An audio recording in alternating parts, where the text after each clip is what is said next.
You know what's strange? We talk endlessly about boomers and millennials, we dissect Gen Z like they're some kind of fascinating new species, but there's this entire generation that just exists in the middle, barely mentioned, almost invisible, Generation X.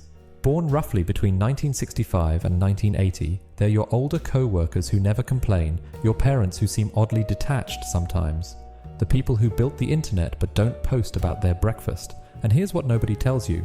Their psychology is probably the most misunderstood of any living generation. They were the first generation of latchkey kids on a massive scale. Picture this, it's 1978, you're 8 years old, and you come home to an empty house because both your parents are working. No smartphone, no Ring cameras, no way for anyone to check if you're okay. You let yourself in, make yourself a snack, do your homework alone, and wait.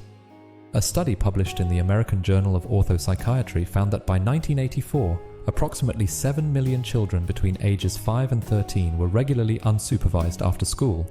That's an entire generation learning that you can't always count on someone being there.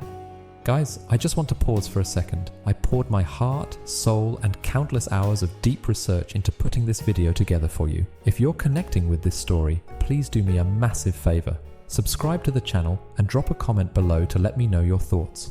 Your support truly keeps me going and inspires me to make more deep dives like this. It means the world to me. Now let's get back to it. That empty house did more than make them self-reliant.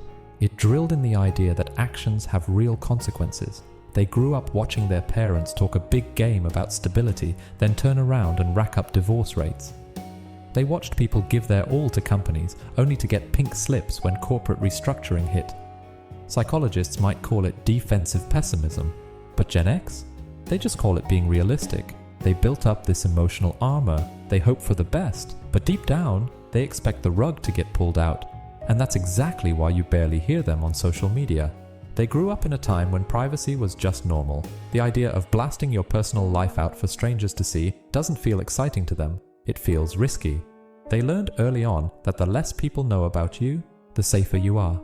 This forged a distinctive approach to work that stands out even today. They don't talk about it, they don't post about it, they just do it. From 5 a.m. paper routes to calculating change in their heads at fast food registers, they learned a raw work ethic.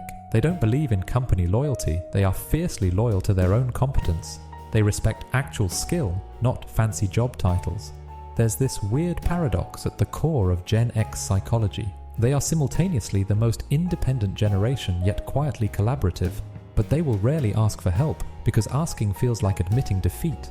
Before the internet, knowledge had a physical cost. They spent hours hunting through card catalogs in libraries. They learned to fix things with their own hands, flipping a bike upside down, getting grease on their hands, and figuring it out without Googling the answer. And now, they're watching their kids grow up in a completely different world, one with helicopter parents and constant supervision. They give their kids the attention they never had, but sometimes worry they've made them too soft, too dependent, and too visible.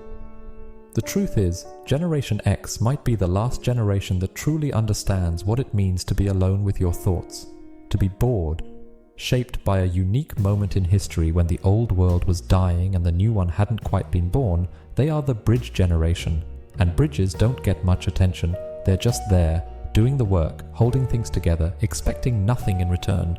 And maybe that's the most Gen X thing of all, not caring if anyone notices.